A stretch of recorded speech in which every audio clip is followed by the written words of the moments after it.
Today on the Human Algorithm podcast, I'm sitting down with someone who proves that honesty, when done right, can become a business model. She's a content creator, performer, and founder of Angmo Media, a creator-first consultancy that's helping influencers grow with confidence, negotiate better. We will get into that later, or the T, and finally treat their creativity like a career, not a side hustle. With nearly 100,000 followers across TikTok and Instagram, Daisy Ann Mitchell is one of the most refreshing voices in Singapore's creator economy or creator scene. She's funny, unfiltered, and we'll talk about the Halloween costume later. Okay. And also brutally honest about money, mental health, and what it really takes to turn $17 into a six-figure business. Why $17? You will find out later.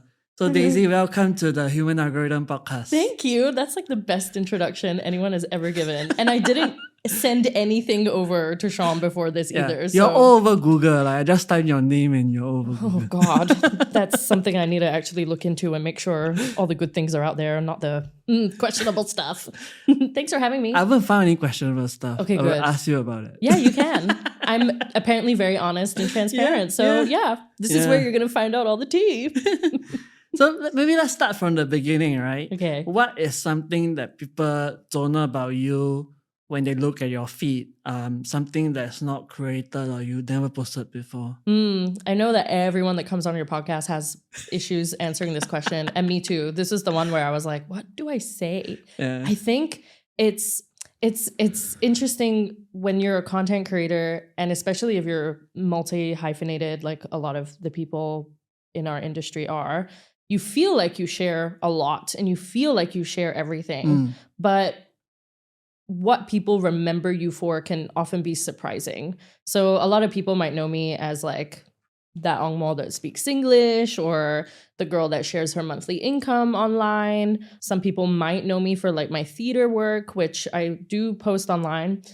But I guess something I've never posted about or never talked about is probably my family or maybe my romantic relationships. Like I talk about dating.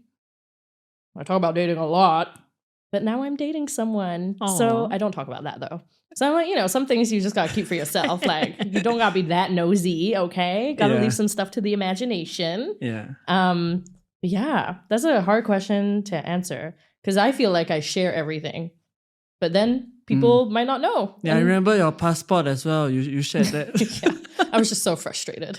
I'm British. I know the accent might not be able to give it away, but I am British. And the British embassy in Singapore does not renew your passport. So you have to send it back every time. And they be living in the 1800s. Her Majesty's service. His Majesty. Oh, yes. Getting her pronouns wrong. She did. Anyway. Yeah, I guess I just like to share what happens to me in real time. I think I have a big personality, and ever since I was young, like when I went to high school, everyone was like, you should start a YouTube channel, because YouTube was like the only thing back then, right? And I was like, no, I don't want to. I never did. But then COVID happened, and then all my theater gigs got canceled. So how to be creative, pick up my phone, post online, and then the rest is history. It's kind of crazy. Yeah. Never thought that this would be my life. Yeah. Yeah. You have really embraced that whole Angmo personality. Yeah. Right? But it's actually a derogatory word. It's like like some of my Caucasian friends I actually get offended when someone calls it Angmo, but you don't feel that at all? No, I think because I grew up in Singapore, it has kind of just been like a descriptive term that people use. Also, it's just like, Angmo, okay, whatever. I really leaned into it because all the news headlines were giving this name to me. Yeah. Like I didn't choose to be called this like Angmo Singaporean or this like Angmo who speaks English. That's what they branded me as. So I tried to embrace it as much as possible. And that was kind of my first experience in building an online brand and an online association. So that was kind of like, what people, and even to this day, even though I don't call myself that online, I haven't for many years, people still stop me on the street and they're like, hey, you're the homo that speaks English, right? Or that's how people reference me. Like, you might not know my name is Daisy Ann, but you'll know me as this like white girl that speaks English. So that's something I've come to embrace and love, because it's definitely very much a part of who I am. I do code switch, and that's, you know, my identity is something that I talk about a lot online. And I think it's just, you know, if these opportunities are literally being handed to you, like, run with it, do what you can with it, see what happens. I was able to quit full-time work and start posting videos. Like, what the hell? Like, just because I could speak English. Like, that's crazy. That's kind of crazy, actually. Yeah. Whoa. Yeah. Talking about Singlish, to able to speak English, you must be able to, like, you know, live here, converse with local people. Yeah. What is it like growing up in Singapore for you compared to where you were born? What a great question. And people ask me all the time, you know, which do you prefer, Singapore or the UK? I'm like, I don't remember the UK, guys. So my story is my family wanted to get as far away from the UK as possible. So we were looking in Asia on where to move, and Singapore ended up being the one. So my dad found a job here. We migrated. I started in an international school, as most people do when they first move over. And then my parents very quickly realized that we were going to stay here for a long time, and international school is very expensive. And they didn't necessarily want us to be raised in this like expatriate bubble. My parents were huge travelers when they were growing up. So, you know, experiencing different cultures and meeting different people is very natural to them. So me and my brothers were put into local school quite early on. I think maybe primary 3 for me. Wow. Yeah. So I was then surrounded by Singaporeans, surrounded by every like local culture. We were in the East before the East became gentrified. Sorry about that. We were the first. No. So, and when you're a kid, you're a sponge. I mean, you will know you have a 3-year-old. Like, you just absorb everything around you, and you don't know what you're absorbing or what you're learning until you look back. Yeah. So in looking back, I'm able to see that, like, being raised in this kind of like Western household versus being schooled in a local education I've kind of been able to like bridge both of these minds, and now I have my own. And this is like quite common for third culture kids, which is what I am. You know, you're raised in a country that your parents are not from. So you have your parents' culture, but then you have this third culture, and that becomes you. So I'm this like amalgamation of everyone and everything that's raised me. And it's very fascinating to meet other people that are third culture kids too, because I think it's the future of humanity. I mean, everyone's traveling, you know, interracial marriages, immigrants, you know, that's kind of where we're heading. It's very interesting to me that people still push against it. You know, I had a friend the other day, she's just had a baby, and, you know, her husband is brown and she's Chinese. So their baby is this beautiful brown. And this random stranger came up to her. Oh, yeah. I see where this is going. Why your baby skin color like that? Why do you give up? Can I swear? Yeah. Why do you give a fuck? Yeah. Like, it definitely still blows my mind that this isn't really the norm yet.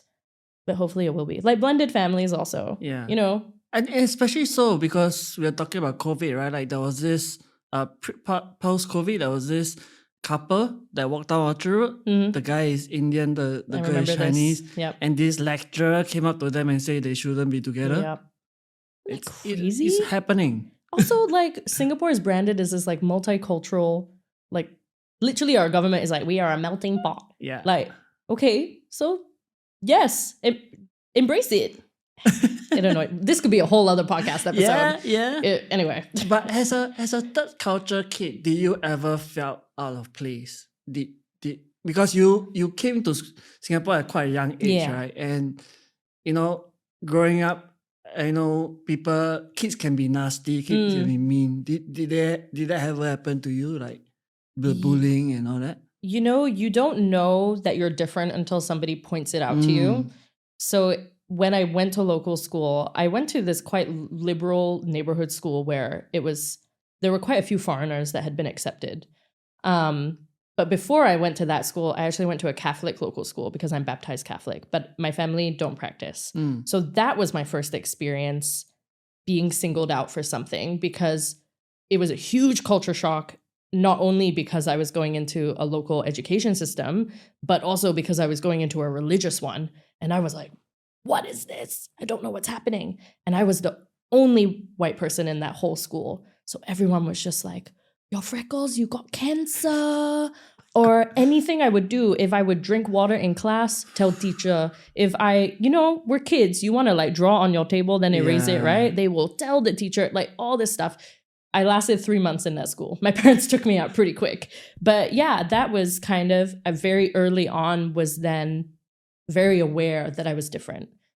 Not that I think I cared, but I definitely tried harder to fit in.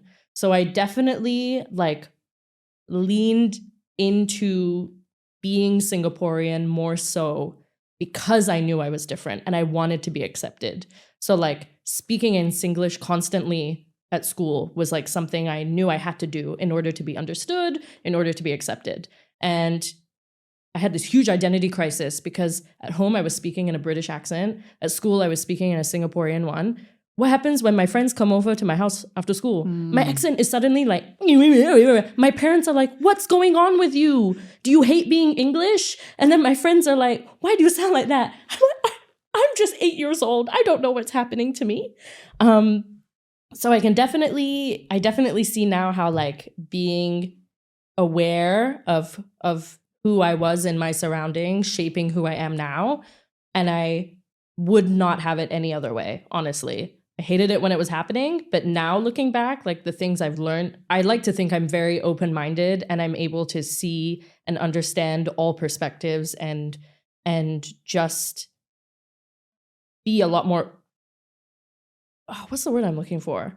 I'm just able to like just sit and have a chat with anybody. There's no like prejudices or like, I wasn't really raised in this like bubble of one mindset and I'm like stuck in that mindset. I'm very much open to changing my mind or hearing other people's stories and opinions to like help shape my own. I think I have quite a strong moral compass because I was raised like that.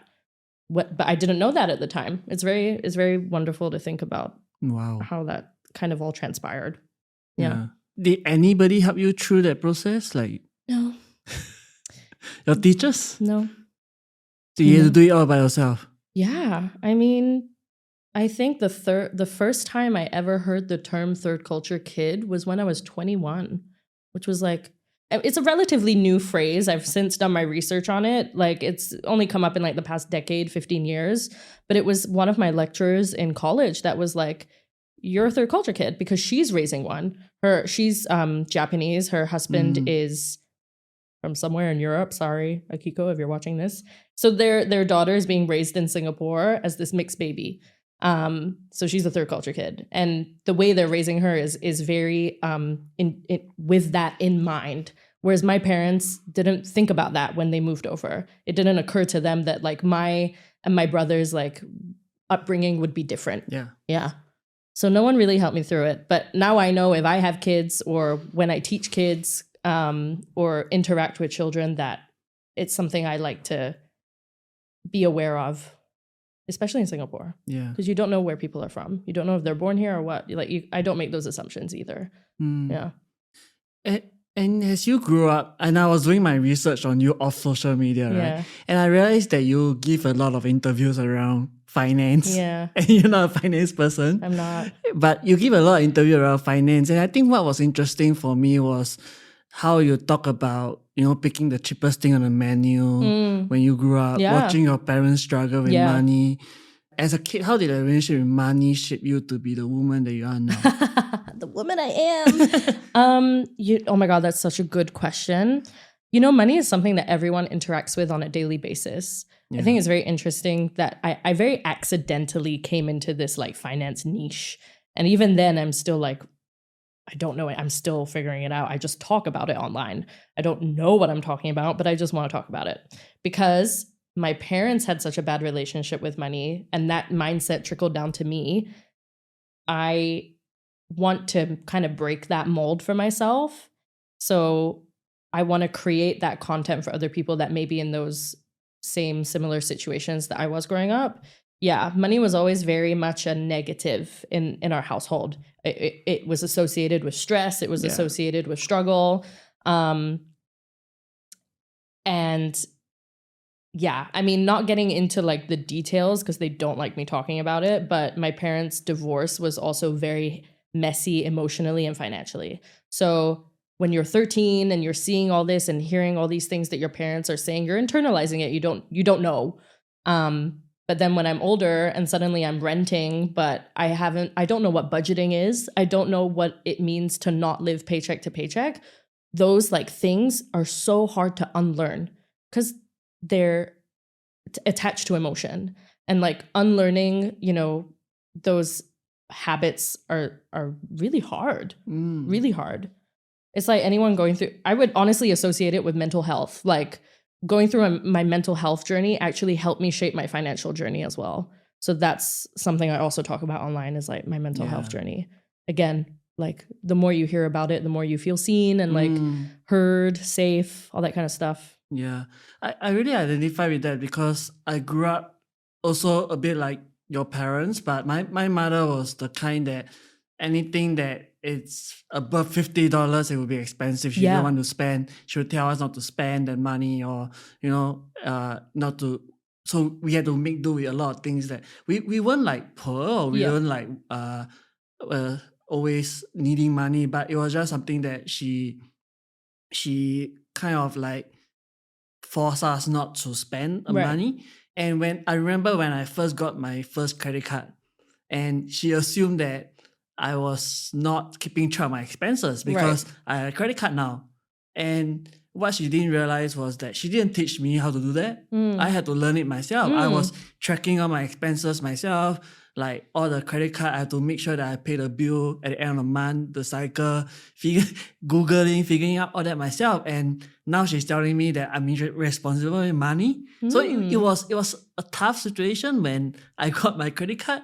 And it was not like I was just going, $10,000, $20,000, right? It was just like daily expenses because I was trying to get miles, I was trying to get cashback, right? But that relationship with money was something that I had to learn myself. Yeah. How old were you when you got your credit card?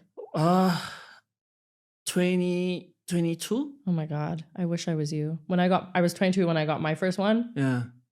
I didn't know what anything meant. I was just like, I'll figure it out. Spend.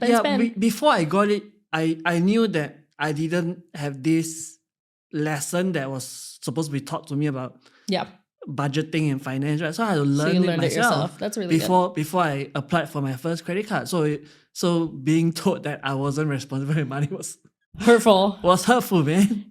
I can relate to that because I actually yesterday had a conversation with my mom. She's currently migrating back to the UK. Yeah. And that comes with a lot of financial like burdens, right? And she was sat there with me and she was like, this is why it's so important to have an emergency fund and build it. But like obviously the way she was expressing it to me was tied to emotion, which is like a theme that I've grown up around. So I was getting stressed out because I know. Like, I've had to learn this because you didn't teach me this, So why you sat here yelling at me that I need to do all this when I already do everything? Anyway, it gets you riled up, right? But it's also like, well, great, because now we know that like your kids won't have to, like, you learn from what your parents didn't teach you so that you can then teach Breaking the cycle. Yeah, but it's hard. It's active. Yeah. And just 4 years ago, you had $17 in your bank account. Well, yeah, that. So I shared recently on an article online my kind of content creator journey, and my business this year has kind of pivoted into like making six figures. Not that it's in profit; it's not a profit of six figures. I've accumulatively made that, and that's the first time. I'd never thought that this would happen to me ever in my life. I didn't even think that making 5 digits a month was anything that would ever happen to me. And now this year, for the first time, that's regular. And that's really freaky. I'm still figuring that out for myself. But yeah, like 4 years ago, before I kind of went into content, I was working just like a salaried job, and I didn't know how to budget, and I was living paycheck to paycheck, and I'm PR, so I contribute CPF, so what you think you're taking home, you're not taking home. I also was renting at the time because we don't really live with our family until we're married. I was, when I was 21, I had to go live by myself or with friends, and it was just really, really hard. And Singapore is already so expensive. Yeah. So you feel awful because you're looking at your bank account thinking, why can I not save money? Like, is it me? Yeah, sure. Maybe I didn't need to buy okay, drinking is my vice. I'll go out on a weekend, I'll spend a couple $100s. If I didn't do that, then okay, I would have had a few $100s left in my bank account at the end of the month. But I was 21. I'm going to go drink. Are you kidding? But it's not just you. It's also, the environment you're in. The economy in Singapore is so expensive. Mm-hmm. And I think sometimes we're made to feel like we're not doing enough. But actually, we need to realize that it's hard to live here. Like, you need to really be making a certain level to be comfortable. Everyone's idea of being comfortable is different. For me, being comfortable is you don't worry about money. Mm-hmm. And even now, I still worry about money because, again, it's this, like, I've been brought up in this scarcity mindset. I'm still figuring it out. But yeah, it's been a huge learning curve to go from living paycheck to paycheck to having a business, having a team. Mm-hmm. Not that I'm paying people full-time salaries. Hopefully one day, maybe. Yeah. But manifesting. But just even having paying people for their time and their work is so amazing. I never thought that I would be in this position. Yeah. It's so cool. But I'm still figuring it out. Yeah. And I like I say, I totally relate with that. Yeah. And that was why also one of the primary reasons why I wanted to get you on here, right? Slay. Because, and I think in my message, in my DM, I slammed your DM. You did. In your DM, I was telling you, because I saw how you are talking about building a business, how you talking about the clients, the late invoices and all that, right? And I experienced that myself as someone who's been doing it for almost a year. A year for you now? 2 years? My business is 2 years old. Yeah, 2 years. So I'm a little behind, but I started that process and exactly what you're talking about, in terms of the financial part, you're now the CEO, you are the chief marketing officer, you You're are everything. the chief financial officer. At the end of every month, I'm in my Notion template, looking at all my expenses and revenue, right? And it's not easy because, like you say, I also have that scarcity of money, right? And it's always do I want to spend this? Then I have to think of my daughter's therapy, or how do I invest in myself so that I can be better for my clients? Yeah, it's always a challenge. Yeah, of course. And it's going to change every year too. Likewise, how much do I want to, I don't pay myself a salary, you know what I mean? The money my business makes goes back into the business somehow. Which is great because my business pays for my rent, but I am the business, so I'm paying my rent, But you're right. It's really hard to, again, learn all these new things that no one's taught you. Yeah. And that's why I talk about it online. And I want to share about my journey building my business too, because it's not one size fits all what. Everyone has different, we were just talking earlier before we were recording about how we approach content. And yes. You schedule it, you batch film, you put it out. I film, edit, upload same day. Our approaches to our businesses and our content is different. So, we're all learning at our own pace and doing it in our own way that works for us.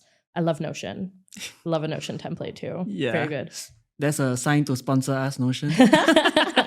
No, I actually met the Notion general manager. I was just gushing to him. I was showing him my dashboard and everything, and it was amazing. I have a friend who works at Notion, and she loves it there. She says the work environment's very fun. Yeah. Unique in a sense. I mean, both of us are unique in a sense that we are not only creators, but we're also founders of our own business, right? But there are a lot of creators out there that only rely on brand partnerships. Yeah. Or, this one-off, here's the makeup product, buy it, and that's it. Yeah. What's your advice to creators in that sense? I think, I'm coming from, let me provide a little bit of context. So Angmor Media was set up from a very selfish place. I I wanted to meet other creators outside of work. So Angmore Media's origins was to connect creators to each other. At the same time, I was already sharing online very, very, very candidly, name dropping brands, people, all of this stuff that very easily could have had me sued, sharing about negative experiences I was having as a content creator. Yeah. So I was a content creator first and foremost. People felt so incredibly validated that it kind of shifted my mindset about the company more. You know, you don't know what you don't know. You don't know what a bad deal is. You don't know what being lowballed means. You don't know what a media kit is. You don't know how to set your rates. You don't know what industry standards are. You don't know what you don't know. Who teaches you? Nobody taught me. I learned through the 3 years that I was making content for fun the hard way. You know, okay, $400 a video. All right, I'll accept $400 for the next year. And then one day someone turns around and says $800. And you're like, oh, okay, $800 it is. And then one day you decide for yourself, I'm just going to try and ask for $1,000. They'll say no. They say yes without blinking an eye. Wait. So the next time you ask for more and more and more. And suddenly I realized that I was letting other people define my worth as a creator. And I was so mad at myself because I was like, why didn't I think about this sooner? Where, you know, I should have done more research or learned these negotiation skills or understood the industry more, where I knew the value of the content that I was creating and the value of my community. So I set up Angmore Media then, not only to connect creators to each other, but to connect creators to me, because I come from a theater background and my education is very much revolved around understanding how to brand yourself, how to market yourself, and your value. Understanding contract laws as a freelancer, you know, understanding what intellectual property is, all of these terms that the everyday person that's posting online for fun isn't going to know. So I kind of set up Angmore Media then as like this bridge to, you know, instead of creators having to learn the hard way, just let me tell you. So for a long time, you know, we were having these conversations on my Instagram about like, you know, it's just in my DMs, like me and creators like conversing about stuff like this. And then suddenly people were coming to me asking for like actual advice. Here's this email I got. What do I say? Or can you look at this contract for me? Like, what does this term mean? And then I started to realize that actually there's this huge kind of like opportunity here where nobody else in Singapore is really talking about what it means to become a content creator and build that business and that brand. So I kind of jumped in on that and I started setting up coaching calls. So I'll do one-to-one calls with anybody about anything you need. I'm very transparent about what I can tell you. So, you know, I do have specific calls that are related around negotiating skills, your media kit and like rates. So we'll talk about your niche and your industry and like, you know, take into account your metrics. And then I'll give you my opinion. You don't have to take it. But in doing that and in setting that up, people will change their rates, change their content direction, and they see success. So obviously something's working here. So that's something, I mean, I've only been doing this for the past year in a coaching capacity. Yeah. Before it was all very casual. So that's something I've been focusing on in the past year. And it's been so fun. It's been so fun. And it makes me, in a selfish way, feel really good because it's like, you can see the action and the effect. And, you know, maybe I've suggested to somebody that they should raise their rates because of XYZ, and they do it and they come back to me and they say, I just closed my first 4-figure deal because of what you told me. That makes you feel really good. But nobody told me that when I was starting my content journey. So it feels good to know that I'm in some way giving back to our content creators in Singapore. And Singapore is such a great market to be a content creator because the barrier to entry is so much lower. Yeah. Like I got my first brand deal when I think I had 30,000 followers on TikTok, which is a lot still, but I'm working with creators now that have 10,000 followers and are able to make money from content. You know what I mean? So getting in the industry is very easy, but growing is where you need to have those skills. So whether, people need to really think about whether they want to do it for fun, just for like a bit of extra cash at the end of the month, or if you really want to lean into it. Yeah. You leaned into it this past year and you've seen great success. Yeah. And like you share about that online too. And that's what I love. And now I'm seeing this trend of people sharing their monthly income, or people creating community events for creators, to talk about skills, whether it's to do with editing or whether it's to do with how to spot a bad brand deal. And I'm like, this is great. Yeah. This is what we need. Like the more we talk about it, you can only learn. Yeah. Like what negative thing is there? Sorry, I'm like on a spiel now. No, I love talking that's about this perfect. stuff. Because I feel like it's what Gary Vee said, right? Yeah. Like, it's not about how many followers you have now because of all the algorithm. Yeah. Like anybody with 10 followers can go viral if they post a very good piece of content. Yeah. And like you say, like I lean into that because when I started this, I had a chance to, this is the brand I like. I want to work with this brand. Yeah. Or I become a founder, creator. Because one of the things for me was the switch in mentality. Like, do I want to always be a freelancer where I pitch to this brand, to this company? Or do I build my own personal brand and get people to come in? Yeah. So I chose it because I read Gary Vee's book on attention economy. And for the first time, I just tried everything that he said. I love it. He just tried. The book is outside, by the way, at Poster. I'm taking it. I'm stealing it. Yeah, you should. Sorry, Potster. You haven't read it? No. You should. So it's just so good because it's exactly what you talk about, because it's about building a business rather than just trying to be an influencer. And I've been seeing on my feed recently, like people are saying the influencer era is dead. And it's now about whatever we're talking about, like being a creator, business, creating community events and all that. Yeah, the founder, creator, and like there's this now trend of like, C-suite professionals or CEOs now being on social media because people want to see the business side maybe a little bit more. I'm also interested in that content, so I'm contributing to that also. I was just going to say then there's this great book by Daisy Morris called Community is Your Currency. And it talks about the same stuff where it's like you don't need to have, it's not about how many followers. It's about like the value you bring across and what that means to the people watching your content. It's so funny. Somebody sent me a DM the other day or had replied to a comment on a video of mine, and they were like, why should, brands be paying thousands and thousands of dollars to influencers when you can't even guarantee how many views that video gets? Sure. If you're only using that video as like the success for the campaign, then that's a bad campaign. Sorry. Like that shouldn't be the only metric you're looking at. You could have, actually, I'll use a real example that I have for you, okay? I won't name the clients, but okay, client A, client B. Brand A, brand B. Brand A wanted my biggest package, wanted to boost my video, wanted to do all this, all that, but they wanted creative control. So they told me what to say, what to do, all that. I tried to fight. I always try to fight. Sometimes I didn't fight. I was like, you know what? You're paying me a lot of money. I'll take the money, whatever. That video got like, after they boosted it, 500,000 views, okay? But what they were trying to convert didn't convert. Brand B, just sit down and say whatever you want, just feature our product. Okay, sure. People still come up to me on the street today. This video was 3 years ago. I love that video you did.